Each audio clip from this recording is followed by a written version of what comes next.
What's going on, everybody? It is Friday, June 8th, and you have found the Pinwheels and Ivy Podcast. Yes, it is a real thing. We weren't just making this up. It is a real show. This is the first episode coming to you live.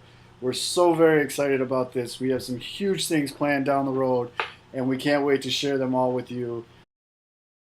In case you're wondering, and you just happen to stumble onto this podcast because you love Pinwheels or Ivy, this is actually a baseball podcast. We're going to cover all things Chicago baseball, from the Pinwheels on the south side to the Ivy on the north side. So we're looking forward to talking to all of you. I am your host, Matt Zawoski. They call me Zoe. I am one of the OG first four here with Sports Mockery. Been riding this roller coaster now for about 8 years. Jesus, 8 years. 8 years. And it's been a lot of fun. I'm looking forward to hosting this show. You might remember me from other shows that no longer exist, but they're like Voldemort, and we don't talk about those anymore. So with me are my two co-hosts that I'm very, very, very, very pumped about. First off, we have Mr. Aldo Soto, who is the resident head Cubs writer for Sports Mockery, as well as the first person to call you a dumbass on Twitter. Aldo, my man, what's going on? I mean it with love. I don't really hate you, but like as I said before, maybe I do hate you, but it's fine. It keeps you on your toes. It's good. It's all about love and yin and yang. It's fine. I don't know. Yeah. And our other host coming to us from the East Coast. I mean, what can I say about this guy? He's an award-winning journalist. Just ask him. Played in the White Sox farm system. Looks damn good in see-through glasses. Mr. Matt Anuko. We call him Nuke. What's up, buddy? What's up? I love being able to see you guys. I mean, Yes. I feel like I'm in the room with you right now. Believe me, it's all on this side of the room. The pleasure's all over here. And you know what? Right coast, best coast. So.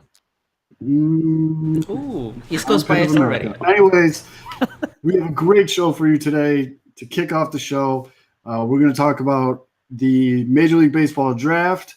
We're going to talk about who on the Cubs or White Sox should be making the AllStar team. We're going to talk about the Cubs finding themselves in a familiar place, just out of first place. We're back, how baby. Truly bad Tyler Chatwood is. We're going to sprinkle in some stats of the week, and then we have a great segment we're going to do every week called the Weekly Pickle.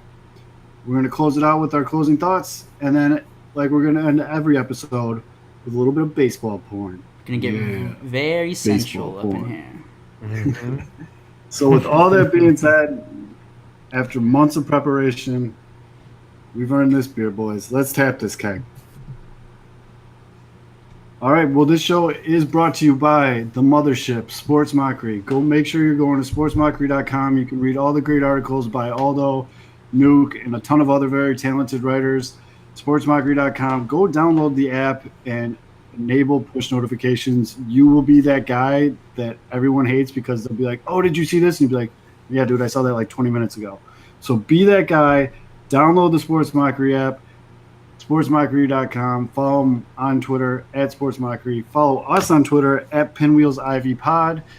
We got some big giveaways coming up down the pipeline. We're going to be doing that for episode 2 at Pinwheels Ivy Pod, and on Instagram. You thought I was going to forget your Instagram, although. And on Instagram at Pinwheels Ivy Pod. Please follow, guys. I'm funny. Make sure you follow us. Sometimes. Yes, every platform you can imagine.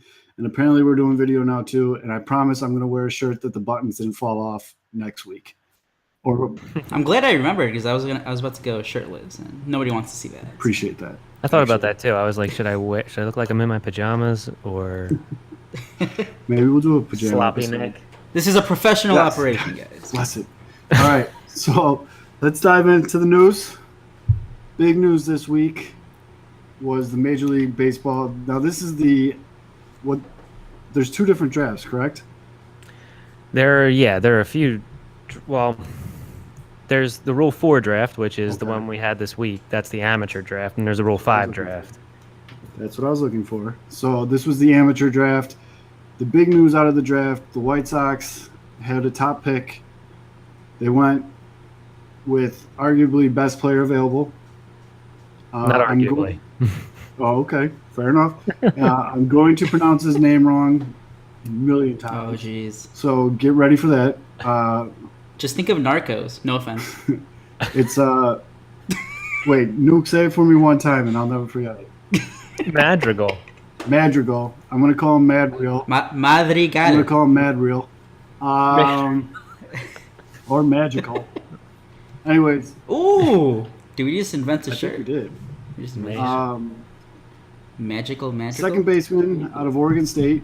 Can also play shortstop. Absolute plug at second base. Gold Glove caliber is already what I'm reading about him. He probably can't ride a lot of the roller coasters at Six Flags. He is 5'7". Hey now. Sorry, Aldo. We'll get you those shoes. He's 5'7". Some people, that's not really. It's becoming a little bit more accepted. It's not common yet, and I saw your eyebrows go up. It's not common yet, but it's becoming a little bit more acceptable. He's not going to be a big home run guy, but he is just a laser show. Rockets all over the field. Got good speed. So, Nuke, I'm going to flip it to you. Give me your opening thoughts on Magical. Guy's a baller. Even though they still have Tim Anderson and Yo, but I don't know if that would happen too quickly. Like if, for example, like Ryan Zimmerman, I think he played like 2 months in the minor leagues and he was already up in the bigs for Washington and back in 2005. So I don't really see that happening with him. I think there's a lot of stuff that's got to happen. I mean, the guy's a polished hitter. He commands his zone, has a high leg kick, but he rakes and he makes good contact. Defensively, he's great. You know, he can do what's asked of him. I don't see him as a third baseman. He's probably a middle infielder. But if they got to move someone around, you know, of course you can move Moncada over to third. That's a possibility. But I just don't know if they'd. And Tim Anderson at shortstop, he's a little shaky sometimes defensively. Maybe you move him to the outfield. Being nice. But I don't see Moncada as a shortstop personally. Do you want a 5'7"? This is my big thing with Madrigal. He's 5'7", 165, soaking wet. There's a thing that happens when you're playing. You know, this is why baseball is so difficult. It's 165 games. Mm-hmm. It's a grind, and I'll do this a lot on this podcast. I'll share my personal stories. I left for my assignment when I was playing at 185. I lost 15 pounds. And it's not like I wasn't going to the gym every day. I lost 15 pounds by the time I came back. I was eating like garbage, but we spent 10, 12 hours at the ballpark a day in oppressive heat, grinding it out. So, you know, when we talk about bodies and being able to take the punishment and stuff, you want guys that are a little bit bigger, can put a little bit more on their body, a little bit more muscle, a little bit more lean structure. But, you know, Altuve does it. You know, Dustin Pedroia did it for 12 years, although he's breaking down now. Those are the two real easy comparisons. You're like, oh, short guy that plays second base? Jose Altuve. Ooh. And that's not to say that he's going to be Jose Altuve or even has the tools to be anywhere near him. But I think we can, kind of name, you know, like one guy that comes to mind is Darwin Barney, who's another OSU guy. Gold Glover. But is he? Well, couldn't hit though. How many times was he? Just one time. Yeah. He was a first round pick, I think, wasn't he? Was he? If he was, I know he was. That sounds like a Jim Hendry draft pick there. Was he drafted by the Cubs? Or was he? He played for the. I don't. He played for the Cubs at some point. I remember that. But again, like he's kind of turned into a journeyman, moving around. I mean, he's there, but No, Darwin Barney was drafted in the 4th round in 2007. Fourth round. Okay. Mm-hmm. All right, so maybe Madrigal, but Pedroia was a late round pick, I believe, not first round, or not late round, but I'm not really sure exactly when he was drafted, but I don't think it was top 10 because he was a scrapper. And then you had, Altuve. I don't know where Altuve was drafted either, but this is something we should probably look up. Pedroia was 2nd round. Altuve was undrafted. Proceed. Well, there you go. All right. So we may have pinned down that he is the shortest, highest drafted player ever. No, I don't know that. I'm just making that up. Anyway, Let's just run with I it. like it, though. We're going to roll with that. Yeah, breaking news on Pinwheels and Ivy. we figured it out.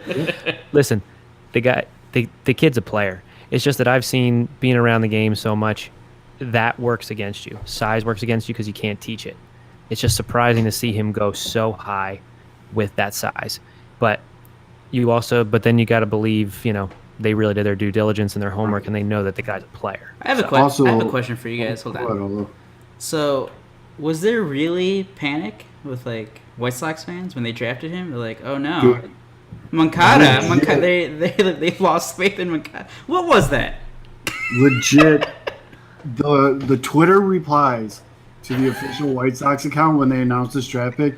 This is like the best day in this kid's life. White Sox fans should be jacked. They just got this stud second baseman, and the first 20 replies are, "Oh, looks like they lost faith in Yo-Yo." It sounded like a bad Jerry Springer episode. Like, "Oh, what about your man's TA?" It's like, guys, relax, will you please? So, and Nuke, you brought it up a little bit earlier because that was a big deal. You have a young middle infield right now, and you have this high pick in the draft, and you spend it on a middle infielder. Yo-Yo played third for the Red Sox, if you guys recall, and it was not good. It was wasn't not great. Good. So the popular train of thought that has been from what I've seen, and Nuke, I know we have the similar following list on Twitter, but I know we have some outside rails of different people. I'm so glad we have video now so you guys can see my awesome arms. But the popular train I've seen was Tim Anderson in the outfield, Yo-Yo at short, and then Madrigal at second. So how do you guys feel about that? Tim Anderson, maybe center field? I mean, the way I look at it is yeah, of course. I mean, you can do that if you want to hold him. But then you've got Jake Burger. I mean, assuming that he can come back from that messy, and we know. Jake, we love you. Come on the show. Achilles is not easy, and we really hope he does come back. Times two. I know. Apparently, it's a normal thing though. Like it's like to pop it again. It happens often. Well, yeah, but it's not like it just kind of like it was a surgical thing. It wasn't like anything he was doing. It's just like sometimes, like I guess in like 50% of these things that happens. But it does push him back to day one though. Yeah. But I mean, let's talk about this. This is the way I try to look at it. If everything works out the way it's supposed to, and Tim Anderson is this one of three players, including Mike Trout and Mookie Betts, where he's driving, he's a 30-30 guy or a 40-40 guy. I know, I just that's Zotalk. No, that's Zotalk. But let's say he does that. Into Zoland Tim right Anderson, now. Hall of Fame? Wait, what? Yeah. And Yo-Yo, reaches the heights that he's supposed to in the next 2 years. What do you do with Madrigal? What if, do you mess up the 2-3 years that you spent putting those guys in the middle? Because there is a chemistry that works together in the middle of the infield, knowing where guys are going to be. Tandem relays are a big thing, knowing if a guy's found you, how close. You have these certain tendencies, and you know how guys are going to feed the ball in double plays and all that kind of stuff. So what do you do with Madrigal? I think if Madrigal does exactly what he's supposed to and plays out of his mind, and he forces the issue, I think it then becomes, because if we're talking 2-3 years away now you're talking about the kind of trade that the White Sox or that the Red Sox made, all right, to bring in Sale. All right, because again, we've talked about it with the outfield. We can't have 7 outfielders, but we got 7 outfielders that are like legit players, right? So you start talking about putting Madrigal in with a elite pitcher, maybe, because again, we are stacked with pitching, right-handed pitching. Which is something we could talk about. We need left-handed pitching. But you start putting together, if these guys are supposed to be what they are, you put 3 top 40 prospects together in a trade to bring in someone like Chris Sale, Mike Trout. All right, okay, so what are you drinking over there? But you know what? That's my complaint. That's my complaint, is that with Twitter, and I love Twitter, and I love everybody that follows us and communicates with us. It's always good to discuss. But it's like, you don't Yeah, I know. You don't flip your number 4 pick. It's like, what? No, you do. If he's good enough and he's great, and you're not gonna, there's no place for him here, you turn him up, turn him around. Right, I think that's a simple solution. Like what the Cubs did, they had Russell, Gleyber Torres. They had Russell Baez, and then how many Cubs fans right now are like losing it over Gleyber Torres? Those fans are. I don't want to hear about those fans. And like that's what they did. They were ready to compete. They needed a closer. And they traded Torres, and they got Chapman, and they won a World Series. That's what you do. It's perfect for the White Sox. That's exactly what you want. You want a stockpile of guys. You have your pitching. Yeah. Like, your pitching is pretty much set. You're banking on these guys to, fill most of your starting rotation. And, down the line, I guess you can sign a guy or two. You want to stockpile as many hitters as you can. It doesn't matter what their position is. Who cares if you have, 5 great middle infielders? That's a great thing. Like, why would you even care right now? Especially, when's Madrigal going to come up? In maybe 2 years? 2 years will be quick. Yeah. So why do people care now? Don't panic, White Sox fans. Exactly. 2 years we're supposed to be competing for a World Series, right? Right. And injuries happen, so depth is not a bad thing. And you see a lot of similarities in what the White Sox did with what the Astros did. Mm-hmm. And just take the best player available, and you figure it out. Right? Exactly. So I think actually bringing up the Astros, I think Bregman was a comparison. I think that a few people threw out for Madrigal, but I don't know how tall Bregman is. Again, 5'7" is really small. This height thing's a big deal with you. It is a. Well, it's a big deal because there's Altuve, there's Pedroia, but how many other short guys can you name? I even threw that out on Twitter. I said, how many guys can you say are under 5'10"? And it was literally Altuve and Pedroia, and that was it. And I was like, I can't think of any either. But oh, geez, those panicking. Moving on. No, I'm keeping the flow. He's like, oh no. So we're gonna do something, every week where we're gonna do a White Sox stat of the week and a Cubs stat of the week, and the White Sox stat of the week is courtesy of our topic after this. This is a sweet transition. Before we go too far, I just have to say, Bregman is not an adequate comparison. Bregman's 6 foot. All right, there you go. Official word. So go ahead. Yep. That's weird that Nuke brought up his height. It's so weird. In his 12 games pitched, Ronaldo Lopez is 1-4. Awesome stat. 27 earned runs. He's given up 7 home runs. 48 strikeouts to 31 walks. 71 innings pitched with a 3.42 ERA and a 1.20 WHIP. Batters are hitting .212 against him, and Nuke hit me with the splits. I think his April split was a 1.42 ERA, and then his May split was something like 5 something. But he got touched up twice in May. Getting shelled in May. But go ahead. With all that being said, let's go into our next topic here.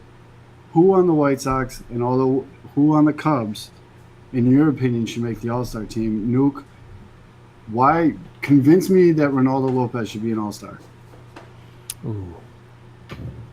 Because he's oh man. You said so on Twitter. That's a tough one. Yeah. I wasted all my time there. He's been solid. I mean, he's top 17 in ERA, even with that big May month.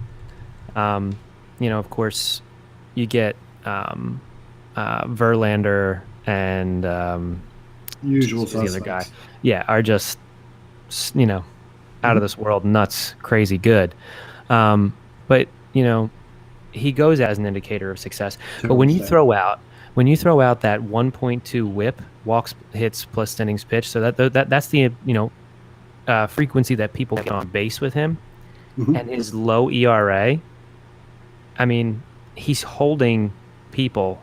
He's not letting people score. So he might be getting into some trouble, dealing with some command issues, walking people too much. But to throw out throwing out figures too much without looking at all the different figures. So, like, for example, his ERA right now is like a 3-something, which is about a half a point. I think he's 3.4 something, and the average MLB pitcher right now, starter, is like 4 something. So he's above average. He's top 17. But his xFIP and his FIP, which is fielding independent of pitching, which is supposed to be an indication of, like, if you take the defense out of it, how well is he doing? Guy. Huge xFIP guy. It's like 5, like 4 and 5, and it's like, it's like, all right, so you're telling me that the defense is disguising how bad Reynaldo Lopez is? I don't think anybody would make the argument that Reynaldo. No one will make that argument. Yeah. So to me, I mean, he's dealing. So he's still got almost 8 starts probably. He's got all of June to go, a little bit and a little bit of July. I think 7 or 8 starts. And if he just does what he did, I mean, if he has another month like April, which, I mean, he just shut down Minnesota for 7 innings the other day. No runs, 7 innings. I mean, that's a quality start. That's what you want from your starting. You know what's going to get him in the AllStar game? It's that new rule where, like, the starting pitchers can't, like, start if they pitched in the Sunday game before. So, like, right now he's like, I think he's I looked it up. He's like 14th in ERA in the American League. So, like, maybe a couple more good starts, it gets down to 3, like below 3 or something. I think the scenario that Aldo laid out there is very realistic. Like, he's a fringe guy, and then someone can't do it because they threw on Sunday or whatever. Right. He gets in. It's like the NFL now. Like, everyone makes it to the MLB All-Star game. But I mean, we could have a whole show on, like, whether it should be like last year. Like, did anybody really deserve to be in the All-Star game last year? I mean, Avi did, but it was like every team got to have a representative. Hey, you bespoke the GOAT. The other member of the White Sox that'll probably get it. Where's the All-Star game at this year? I was just going to say LA, but I was making that up. Arizona? Anyways, the other White Sox player that's going, we're very prepared. Way to market, MLB. Way to market. Is Jose Abreu. He's a no-brainer. He's like top 3 or top 5 in every major batting category for first baseman right now. I mean, I hate to say it as a Cubs fan, but he's been the best first baseman in Chicago this year. I think he also just I think. Okay, so we see you. Yes, and we got that on tape, though. That's the best part about this. There's documentation. I think. Well, he's the AL leader in doubles, I believe. And I think double machine. Yeah, double machine. I mean, the other night he just, like, flipped his bat out there and poked at the left center field, and it was driven. I was like, it just didn't look like he should be able to do what he did. But I mean, he's hitting over. What is he hitting? 320. Yes. Guys, I know we've touched on this before, but like the White Sox. We're not going to do that. No, like, the White Sox aren't going to break his heart, right? He loves this team so much. Yes, and he's batting 300 with 22 doubles. Oh my God. Yeah, 3. Yeah. He's batting 300 even with 22 doubles as of right now. Decent. And he's an. I mean, in my opinion, he's an all-star. And he has a stolen base. So. And he did say he wanted to do that this year. Yeah, what's up? All right, let's flip it. We've talked a lot about the White Sox. Let's flip it over. Who on the north side is going to be joining Jose Abreu at the All-Star game? Well, you obviously have Kris Bryant, who's like the most underrated player somehow. I know everyone's going to say Mike Trout, but everyone always says that about Mike Trout. So it's just because no one stays awake to watch LA exactly. games. But like Kris Bryant, even within, I feel like even within like the Cubs fandom, like Kris Bryant is like extremely underrated. Like people talk about Baez obviously, and Rizzo, but like Kris Bryant's like MVP candidate like every year he's been up. So he's batting 293, 8 home runs, there's over 400 OBP, and extremely handsome. Yep, I mean that's those blue eyes. I think the handsomeness puts it over the takes it over the goal line for me. So there's obviously Kris Bryant. I mean, Javier Baez leads the National League with 46 RBIs, so he's got to be up there. Insane. Plus, he's like one of the most recognizable guys in the league, so it wouldn't just be Cubs fans voting for him. And then you got Wilson Contreras. 14 home runs. Oh yeah, he leads the Cubs in like everything. Javi has 14 home runs. Yep.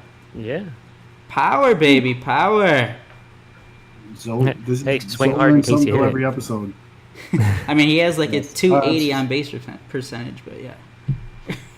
Sorry, Dude, go ahead, yes. Aldo. Oh my God, his batting average is 261 and his on-base percentage is 291. Oh my goodness. Yep. I mean, thank God that he's slugging like over 500 because, oof.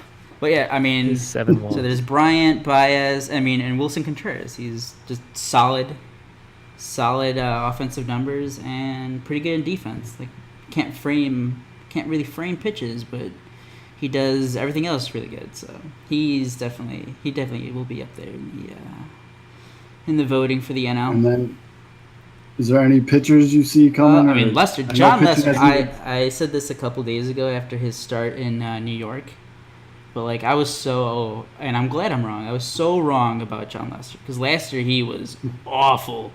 Like there's like I think he had not one but 2 starts that he gave up like 10 runs in 1 inning. Like he was atrocious. So he finished like with his worst ERA I think in his career. And I really thought it was like, God, are we really gonna like? Is this the new John Lester? Just like maybe you'll get a good start here and there, but like, you know, he's only gonna go 5 innings, give up 4 runs every time. But I mean, this year I think he has What a about- sub-3 ERA. Here's a pitcher. What about Brandon Morrow? And then Brandon Morrow. I mean, he's only had like As a closer? yeah, he's had like 1 bad start or 1 bad outing, so he's pretty damn good too. He's got Brandon 14 Morrow. saves. Yeah, Morrow's rocking a 1.74 ERA. I right mean, the now. Cubs have a couple Yeah. relievers. Cishek gave up his first home run in a year, like Tuesday night or Wednesday night. Pedro Strop, another underrated guy. People just hate him because he wears his hat to the left. He's been great again. I mean, the Cubs bullpen is pretty good, guys. Pretty good. So basically, it's the usual suspects when it comes to the Cubs. We have a very good chance to seeing Cardinals fans openly weep on Twitter again because of the amount of Cubs players in the AllStar Game. That's right. I didn't even bring up Kyle which is Schwarber. always, yeah, the Best left fielder. best left fielder in the game. Oh yeah, by the way, there's going to be a lot of official stances that this podcast has, and apparently the first one that we're all agreeing, Kyle Schwarber's the best left He's fielder. the in best baseball. defensive outfielder in the game. So, Yes, or he was. I don't read know. a book, you bastards. And that's according to like the nerdiest Oh, of yeah. nerds, right? Fangraphs. Yes. We embrace the nerds here. We don't That's talk about it a lot, and I definitely don't understand what the hell they're talking about most of the time. But I actually, VForb. yeah, I don't UZR mind rating. VFIP and Fitbits and all If that. I just shit. see I don't mind a that Cubs stuff. player ranked number 1, I'll go with it. But otherwise, Yes, which is fair. That's why Can the I- show has a good balance because, like, Nuke, you get all that stats. I'm a complete meathead, and then Aldo, you're in the middle to kind of tie it together because you see both sides of it. Can I offer a quick sidebar? go. If you start ripping stats, I'm gonna be pissed. No, it's a very simple question. Should the fans really have No, sway over all-star voting? absolutely not. If you need proof in that, John Scott in the NHL, it was an awesome story, and he's a great guy. But he looks like Bambi learning to walk on skates. He has no reason to be an NHL All-Star. Here- And the fan vote. Here's the let thing: that if happen. it like the MLB got rid of the whole like home field for the World Series, right? Yes, they did. So like I think before I would be like, I mean, these guys are actually competing for something, which was, I mean, I thought it was dumb, but now that they That's a took good point, that Paul. away, I mean, it's just another meaningless game. Like who cares? Like let the fans vote who they want to see. And I Yeah. think that's yeah, I guess you're right. That makes sense. I just want to see Mike Trout bat 9 times. Yeah, literally. Can he just go up and hit every single time? Can we vote for I that? mean- I'd vote for that. Perfectly. I can't wait till he's on the White Sox in think- 3 years. Aldo said it's going to happen. Did I? I don't remember. Let's start with Machado next year. We'll get him first. Yeah, that's a good call. So, this guy was supposed to be an all-star. Instead, he basically robbed the Cubs. Whoa, Boy, whoa, Jason whoa, Heyward. whoa. That speech was worth every bit of the 180. I was going to say, most expensive speech Most expensive. in the history of speeches. I don't even think Obama gets that much money to speak. Jay Hay, though, huge walk-off grand slam this week. Not even the meatballs. Like I don't really follow a lot of people on Twitter, but like Like obviously there's going to be some meatballs that creep into the mentions, into the timeline here and then. But like even like the level-headed, realistic fans, like so it was the bases loaded, 2 outs, and it was Jason Heyward at the plate. Bottom line, down by 4. It was 5-3, and the big thing was that Joe Madden batted him second, and they're like, "What the hell are you doing, batting Jason Heyward second when this situation can happen? Like when the game is on the line and you have your worst hitter at the plate." And that's exactly what happened. And even the most realistic Cubs fans was like, "What the hell? Like this game's over." And then on 2-2 pitch, 97 from a lefty, like up. Lefty on lefty, 97, like at his belt and turned on it. It was his first career walk-off. It was an amazing moment, and I love Jason Heyward. Yeah, I agree. I actually really do like Jason Heyward. I loved him when he first came up with Atlanta, but that lefty matchup where the ball runs up and in on him, he's a ripper. Like his swing, he just rips across the zone. He's hitting 139 off lefties. Well, I agree with you, but just like thinking about like where the pitch is going and where his swing plane is, like he's a ripper. So like if he definitely did miss his spot. The pitcher missed his spot because that if you run it in off the plate and he swings on it, yeah, he's never going to hit it, you know. But it must have left it over the middle of the plate. I didn't see the play, but I mean, I like Jason Heyward. His body just makes no sense. He's like 6'5", 230, ripped, cut, and like I think he has like the most home runs he's ever hit in a year is like mid-20s, I think. Yeah. Did he ever do that with the Cubs, or was that with Atlanta? Like Atlanta is where he set his career high in home runs. Yeah, that was before he got his jaw shattered. I was happy to see it. I think he's a great player. I always appreciate good defense, and you cannot argue his glove or his arm. I know he hasn't really produced at the plate with the Cubs, and I guess my question to you, Aldo, is where do you see his future with the Cubs? I mean, at this point, with that contract, we all love Theo Epstein, but I have no clue how he's going to get rid of Jason Heyward's contract, because after this year, I think Theo has 5 years, like $100 million left, I think, or like $110 million left, or something like that. I mean, so basically, Cubs fans just need to learn how to just accept it. He's gonna be here. Tournament and basically, he was awful in 2016. He's pretty bad last year. He got slightly better.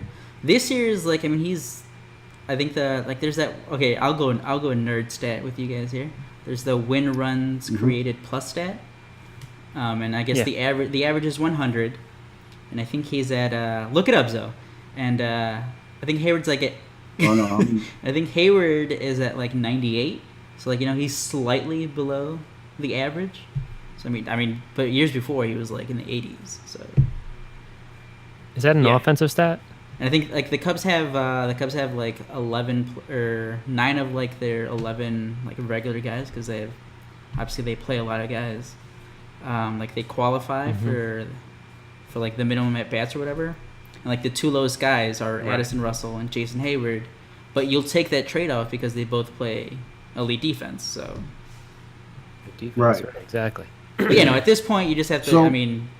It's not your money, as long as it doesn't prevent them from if this is the reason that they can't sign Bryce Harper or Manny Machado or whoever. All right, fine. Then be mad that what the hell, he's not the player. But even then, at this point. Being mad isn't going to fix anything. He's going to be with the Cubs. The Cubs are stuck with him right now. Pretty much. And even with him, and it seems like a roller coaster with him. But when he is hitting, you sprinkle that on top of his defense, and you have yourself a hell of a baseball player. As long as the defense stays consistent, his WAR is going to stay pretty even. Yeah, what's up? I threw out WAR. And the hitting's a bonus. But even with all that, the Cubs have been stringing it back together. They find themselves, as of this recording on Thursday night, a half a game out of first place, battling back in that tough NL Central. Brewers are scared. Brewers about to choke again. They don't seem scared. They made a really stupid Dumb and Dumber parody video today, and it does not look like this baseball team. Why? Yeah, they recreated the car scene from Dumb and Dumber. It was 2 guys in the bullpen cart. And they picked up one of the pitchers, and they did the whole thing, and the dub smash. It's the Brewers' social media team. Like they're killing their own team. Like everything they do. Like I think they did the Sandlot thing. Like, that was pretty cool. But every time they do something outside of videos, especially when they try to come at the Cubs, you come at It doesn't work. They just you come at the king, you best not miss. And the Cubs social media team. Did you guys see the Brewers were playing the White Sox last weekend, and Ryan Braun hit a home run, and they're like, it doesn't matter what side of town they're on, and someone's like, yeah, you guys have like gone 1-11 against both Chicago teams. What the hell are you talking about? Because they put it doesn't matter what side of town he's on, ... and then the video. So someone replied to the tweet with the ... For the continuation, it said you lose on both sides, like something like that. Like basically, they just take L's left and right. But Cubs find prime position to be in first place by the All-Star break, and with the team, with the talent that they have, and the manager that they have, if they get a hold of that first place by the All-Star break, I don't see them losing it. Yeah, especially they've been one of the best second half teams ever since Joe Maddon's been the manager. So I expect nothing different. Can I throw another side? And that's without you, Darvish. Yeah. Can I throw another sidebar out there about Joe Madden? Yes. And all those, Go ahead. the shift, the data analytics, and the episode that Jay Garrietta had last week with Philly and Gabe Kapler. Oh, he was mad. He was mad. But living in the Philadelphia area, Gabe Kapler and those early mistakes he made, and there's these wild, like data crazy stuff that he does. He doesn't even pay attention to spray charts. I don't know what he's doing. But if I'm Arrieta, I'm pissed off. Wait, what? What? No, the manager wasn't paying attention to spray charts? No, I mean, I don't think anybody knows what he actually does pay attention to. I mean, he knows what spray charts are, and I'm sure he does pay attention to them, but it's like, is it spray charts or is it like, usually Larry Boa said this the other day on MLB Network that, usually you go up to veteran pitchers and you say, here's how we're going to shift in these certain scenarios and with these certain players. And, the pitcher either signs off or says, no, I want to play it straight up, or I want to only shade or whatever, because he's got to make the pitches in the various places. So, but Kapler makes like he shifts, I think, more often than anybody. Even Joe Madden didn't Joe Madden do these like off the wall crazy things? And like, let me tell you, like you just said, Aldo, the like idiocy of putting Heyward in the 2 spot for precisely that situation, and then Madden comes out looking like a god. Total luck. It's like not the thing with time. the shifts. Madden used to do it a lot. I think the Cubs actually cut down on their shifts. But I did notice, I think it was game 2 between the Cubs and the Phillies, and Bryant was at first base and Rizzo was at the plate. And like normally, like Rizzo's gonna get shifted, but like with the bases empty, this was like a runner on, and they still had that extreme shift. And it was like a 3-1 pitch. It was ball 4 to Rizzo, and Bryant was running on the pitch, and he got to second. And he saw nobody at third base, and he just got up and ran and stole a run. That was awesome. That was Sandlot shit. That was great. Wait, I was going to say this for the end, but since we're talking about it, and Tyler Chatwood, you're welcome, because we got off topic, so we're not going to talk about how much you suck. I saw a very interesting tweet, and this is probably going to make your head explode, Nuke. So hopefully the kids are in a soundproof room, because your head is going to explode. A reporter in Detroit was talking to the Detroit Tigers general manager during the MLB draft, amateur draft. He asked said GM, how much are advanced statistics playing in your drafting process this year? Advanced analytics? There you go. Jesus, you've got to nerd up my words. Anyways, advanced analytics. The GM replied, well, we've never looked at it before this year. This is the first year we've used them, so it's playing a big part in our drafting process this year. They've never looked at advanced analytics before this year. Well, that used to be the Phillies. The Phillies that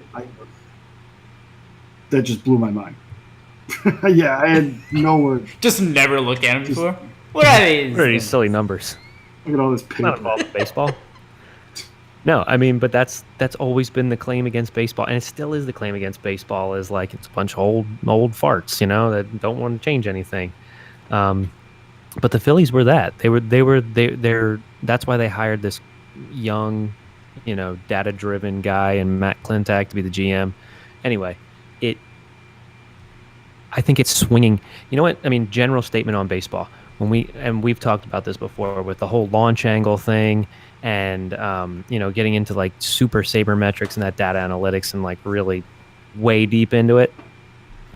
It all swings back.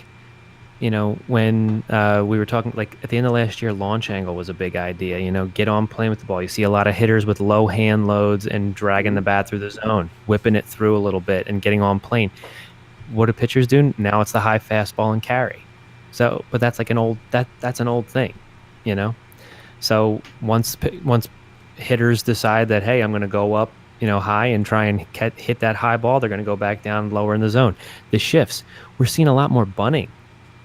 We're seeing a lot less shifts in certain scenarios, more small ball, especially from the White Sox, which I love. Last night, I think Adam Engel did it. It was a suicide squeeze. Well, that's because he can't hit. Well, that's true. Serious. But he executed, and he got a run in, and he got a hit. Make it a part of your game. Put pressure on the defense. I was too busy. That's what those type of guys need to do. But I think they're doing it now. Like, we're seeing it in the way rosters are built. Guys are, more flexible. They have a speed power combination. They're not Ryan Howard, where it's like, listen, just drive the ball out of the ballpark or come sit on the bench. Doesn't matter. We just want you to hit home runs. They want ball players now. The complete package. I love it. I love that it's coming back because it really pissed me off for about 8 years. Chicks take the long ball. It's a copycat league, though. It's a copycat league, like everyone saw what the Cubs did, what the Astros did. All like mainly, there's all that analytic talk. I mean, obviously, I think Theo Epstein always makes a great point about how they're not just like all stats based. Yeah, there is that side of like you have to have a good balance. Like he's always made that clear. So again, like there's definitely teams that like maybe go to one side. I think that's like maybe that's what the Phillies are like. Mm-hmm. Yeah, maybe that's they what don't have that balance right now. Yeah. Basically, when I saw that tweet about Detroit, I just pictured that scene from Moneyball when he first introduces them to all the old scouts.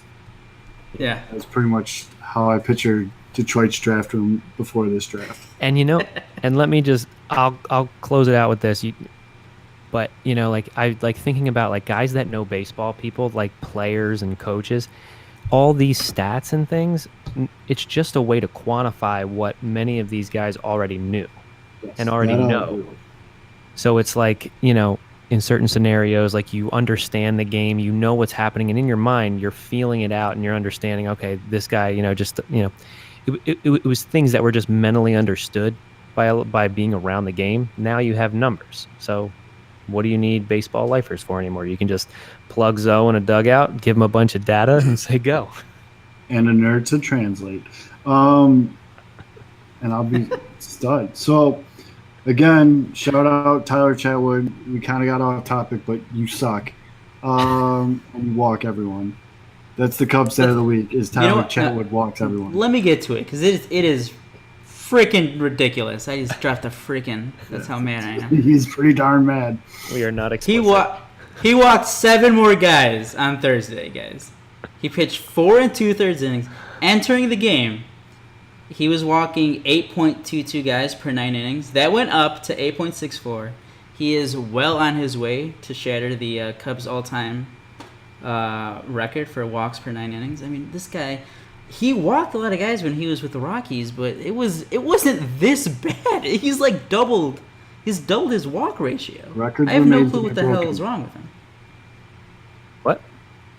His records were made to be broken. There you go. Tyler Chatwood is just a pioneer. This kind of popped up, it was a minor thing, but like, how do you guys feel about like booing your guys? About like, who? Booing your own team? Yeah, like booing your own guys. So like Chatwood, he came out after 4 2/3 innings. I think he like left like walking the bases loaded, and like he got some boos at home. So how do you guys feel about booing your own guys? I think it's Bush. It's Bush League. I'm not a booer, but if you suck, you deserve to get booed. but 9 out of 10 times I'd rather boo someone on another team. Well, you can boo louder to them. We'll just give you a megaphone. We'll punch out the bottom of your beer cup. But there's something about a good from like good boo. bottom of your belly. You're outdoors. It's a nice day, and you just boo. That feels good. It feels good. I wouldn't boo, but I'm not necessarily against like the home team fans booing either. Because like obviously you're there. Yeah, I mean, like okay, Tyler Chatwood isn't trying to walk guys, but like there's like what other way are you gonna release that frustration? I guess as a fan. And believe me, he knows he's messing. Yeah, like he knows it. He's like he's not out there like I'm just gonna throw 120 pitches, not get through 5 innings. Right. Yeah, this is fun. This is fantastic. I love going up on the mound and starting a conga line around the bases. And yeah, this is a great time for me, guys.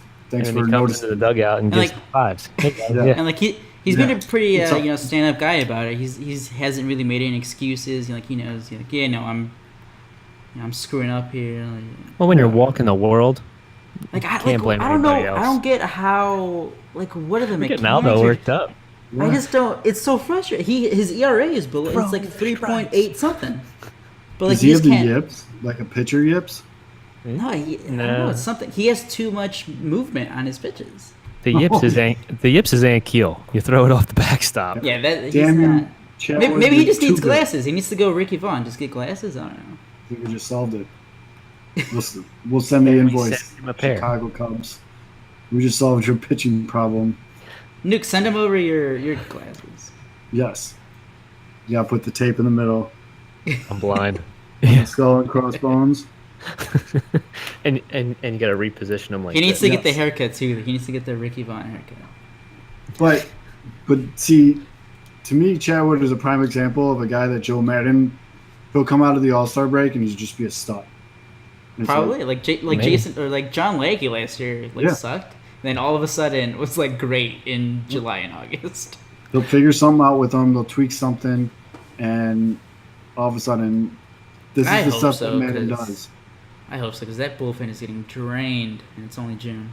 Yep, but that's the stuff. That's exactly what Madden does. That's why he's one of, like you said earlier, one of, if not the best second half managers in baseball. I think we need to have a whole show dedicated to actually really investigating Joe Madden, because I don't think he's that good. Whoa! Those are fighting words. Lucky. Those are fighting words, Nuke. I think he's lucky. I don't know. I'm making a note. I'm not really writing anything now. Yeah, I have video now. One last thing with the Cubs starting rotation. All the Cubs fans saying how Yu Darvish needs to be replaced with like Mike Montgomery. Oh. Like shut up. Like stop. No. Go stop watching the Cubs. Just get the fuck out. Stop. Sorry. GTFO. There you go. You did it. I'll bleep it. I'll bleep. Oh, yep, bleep that shit. So we go now into a segment that we're going to call the Weekly Pickle. This is where we're going to prop a question for debate between us three. We got kind of tangled up into our topics this episode, so we got to kind of hit rapid fire these Weekly Pickle. So, gentlemen, keep your answers brief and to the point. But here is the question. And if you want to have a question answered by us on the Weekly Pickle, DMs are always open. Or just tweet at us. I'll respond. Yeah, or just tweet it at us individually to Pinwheels Ivy Pod, whatever. Anyways, the Weekly Pickle this week is: would you rather see the White Sox keep winning like they have been in these last 20 games or so, and just keep improving? And by winning, I think they're like 10-10. So right, but that's good for them. It's a very solid 21. Hey, they're a 21 team now. 60 games into the year, but they're a 21 team. I think we had identical records in April and May. Anyway, go ahead. Consistency. Would you want them to basically just tank, just suck, and get another top 5 pick? No, win. All right. Because why? Very quickly, because the Major League Baseball draft is not like any other professional sports draft. Your top pick is not going to make an immediate impact. It's a 2, 3, 5 year process. So Win now. Win now. Get used to winning. Learn how to play together. Win now. There's lots of talent in the minor league system. And Mike Trout was chosen at like number 30. Was he? God damn! What were those guys? I think it was in the 20s, but he was almost a sandwich pick. I think he's like 20 picks too far. I think it depends on who's up. So like if Eloy comes up, like because like that Super Rule or Super 2 rule, is passed. That's passed. So like they can bring your guy Nuke. Michael Breaking Kopech, news: Michael Kopech is still not in the major leagues. So like neither is Eloy. If they bring him up or Eloy, and it's like the middle, like after the All-Star break, let's say, like I guess like you want to see them play well. You don't want to see them like lose 5 out of 7 games. You don't want to get used to losing. Yeah, exactly. But if those guys don't come up, I don't know. I mean, it's the only guys that you have right now that are like guaranteed to be in the future is what, like Moncada, Anderson, and Anderson, and like, yeah. Giolito Davidson. and maybe Giolito and Lopez. So yeah, probably. But you have so many guys so close in the minors with Kopech, Eloy. Alec Hansen is starting to come back a little bit. Lewis Robert. Just call him Lubob. Lubob is better. Lubob could be here real quick.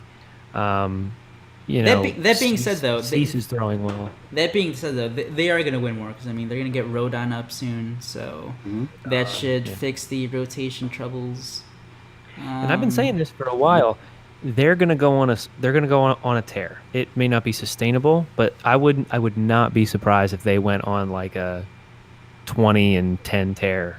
And then maybe went on like a 15-15 and just kind of hung around there for a little bit. And by the way, newsflash.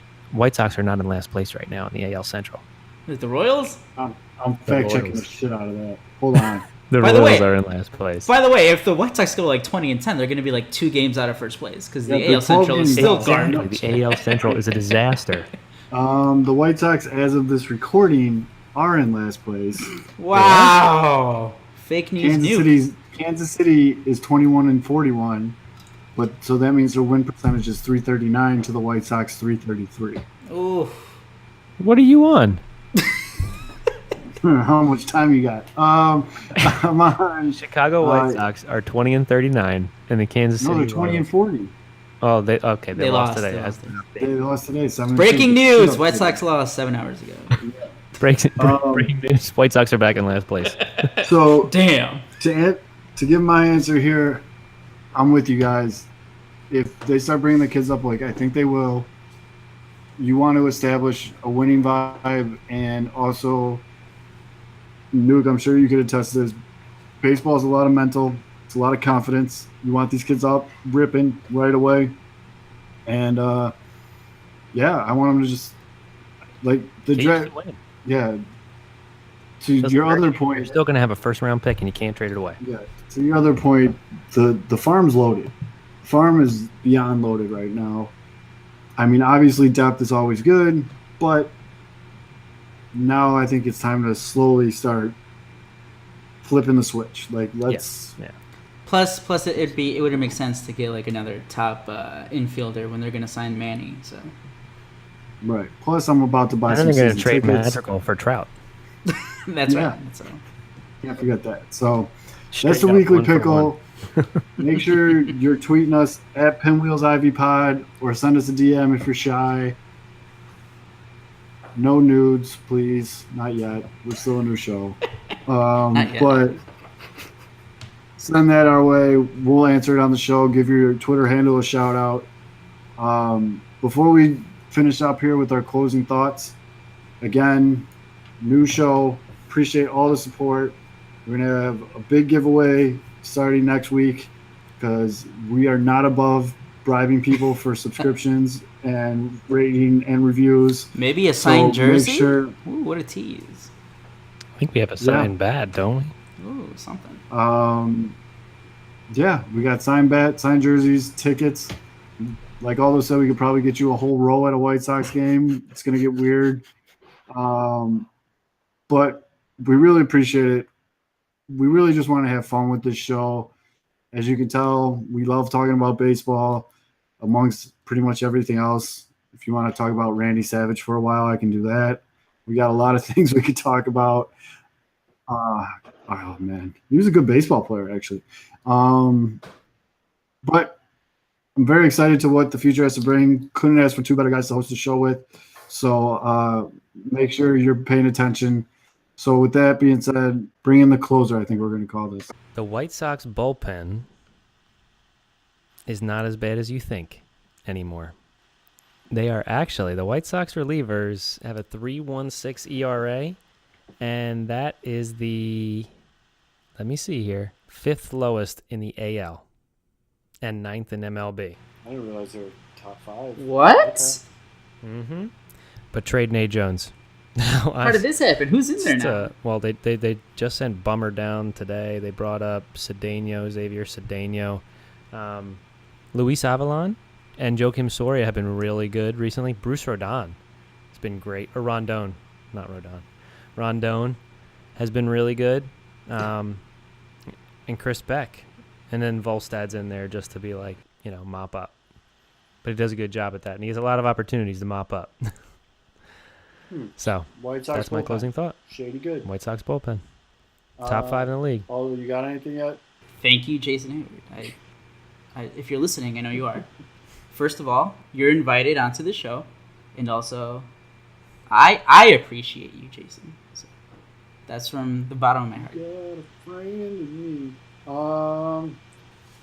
So I want to close with, and Nuke, you actually retweeted this guy. I don't know this guy. You know who he is, but it's with regards to the Major League Baseball draft, in which this guy pleads with high school kids that didn't get drafted before the third round or earlier. Top 3 rounds. To go, top 3 rounds. To go, thank you, I couldn't believe it. To go to college. That's why you're an award-winning journalist. To go to college, because his reasoning was the NCAA D1 experience way outweighs basically riding the bus, and you'll never be able to go back and have that experience of being 18, 19 years old, stud athlete, D1 school. I mean, you do the math there. So he was just basically pleading with these kids. And it's just, to me, I thought that was really cool to see as the power of social media that someone can use that to get that truth out there. Because these kids are probably surrounded by people that obviously have green eyes. Like, go, sign the money, get paid, blah, blah, blah, you'll get up quicker. Where he's like, you know what, fuck that $200 a week you get or whatever, and go play college ball and be the man at a D1 school and basically just slay. So, I mean... Just don't be Addison Russell. Use protection. I just thought... Right, yes, don't have 6 babies with 6 different women. The new Sean T.O. But I just... Yeah. Cromartie. I thought that How many athletes did we just name in that? Oh, my God. How weird is it that we could all rifle off athletes off the top of our head that have more than 5 illegitimate kids? But they're legitimate humans, though. They definitely are. Oh, you. I just thought that was really cool. I thought it was really refreshing. I really appreciated his honesty, and I also really appreciate the fact that it was picking up steam retweet-wise to get that out there, because if just one kid sees that and he's like, you know what, screw it, I am going to go to North Carolina, or I'm going to go to Florida, or I'm going to go to wherever you baseball guys go, because I know you go to some weird schools, but I just thought especially it was really if you're good enough to get So- drafted out of high school, like in the, let's say even like a top Yes. 10, but like not top 3, like you're still going to, I'm guessing you're going to a pretty good Division I school, so. Well, for example, today I spoke to the Mississippi State head coach about the White Sox third-round pick, and they had 3 commits get drafted in the top 2 rounds. Oh, wow. So they have to worry. Yeah. They got to worry. Yeah, are they going to get the money they want? But I've seen guys get drafted late in the first round out of high school, be thrown slot money at them, I'm sure, and say, nah, I'm going to go to college, and then all of a sudden, because they think they can go higher in the first round, which I think is crazy. Right. I mean, you just don't know what's going to happen. But at the same time, some of these guys, man, they're just that good. If it's me, if I go round 1 or 2, I'm going. If I'm round 3 or later, I'm going to college. But they can throw more money. Like, for example, when I was drafted, our 8th round pick was thrown 3rd round money, and he signed. Which, where's he playing now? He's not. Exactly. And I mean, for a lot, he was 5'7". Oh, jeez. Full circle. Bust. We have come. Bust. Madrigal. Bust. Full circle. We have come full circle on the first episode of the Pin. We're gonna end it right there. Mic drop. So you know. Yes, on the Pinwheels and Ivy podcast. Fire on. Apparently, we are. What do you call? We're heightest on this show. I don't even know if that's a word. I think I just made something up. Vertically challenged people. Yep. Put their people first. Again, we appreciate all the hard work and hopefully all the support we're going to see. You're probably going to get sick of seeing us because we're going to bombard you on social media for the next couple weeks. Hopefully years. But it's all love. Yeah, and there's more short jokes coming, so don't worry. And as we are going to close out every episode of Pinwheels and Ivy, we now leave you with this week's edition of Baseball Porn, which is simply the sounds of Lou Bob hitting batting practice.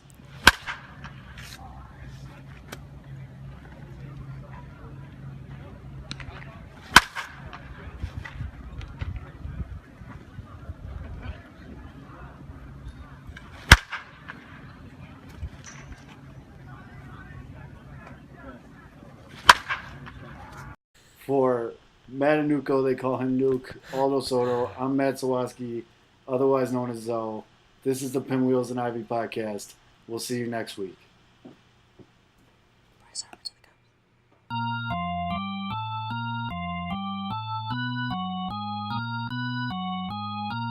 Rebuild of the favorites, we here for the latest. South side or the north side, not tuned to the greatest. Home team for the home teams, both sides got our own rings. On the mound or the long ball, hope we don't put the wrong strings. Yeah, it's that time of the year now. Wrigley or guarantee, so the whole league that we here now. New show with a new mood, discussions and interviews. Trade rumors that might be. This is Pinwheels and Ivy. Yeah, this is what you waiting for. Yeah. You can put it on the board, yeah. Every season, nigga, it all change. Take me out to the ball game. This is what you waiting for, yeah. You can put it on the board, yeah. Every season, nigga, it all change.